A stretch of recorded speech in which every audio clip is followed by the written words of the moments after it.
হিসেবে ঘোষণা করলে কেন? অধ্যক্ষ জবাব দাও। বিরোধীদের বাকরুদ্ধ করছো কেন? অধ্যক্ষ জবাব দাও। বিরোধীদের কথা বলার সুযোগ নেই কেন? অধ্যক্ষ জবাব দাও। এই অধ্যক্ষের বিরুদ্ধে অবিলম্বে বিমান ব্যানার্জিকে বরখাস্ত করতে হবে।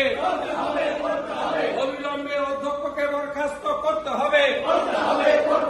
দলবাজ অধ্যক্ষের বিরুদ্ধে দলবাজ অধ্যক্ষের বিরুদ্ধে এই রাজ্যের গুরুত্বপূর্ণ ইস্যুতে বিরোধীদের বলার সুযোগ নেই কেন? জবাব চাই, জবাব দাও।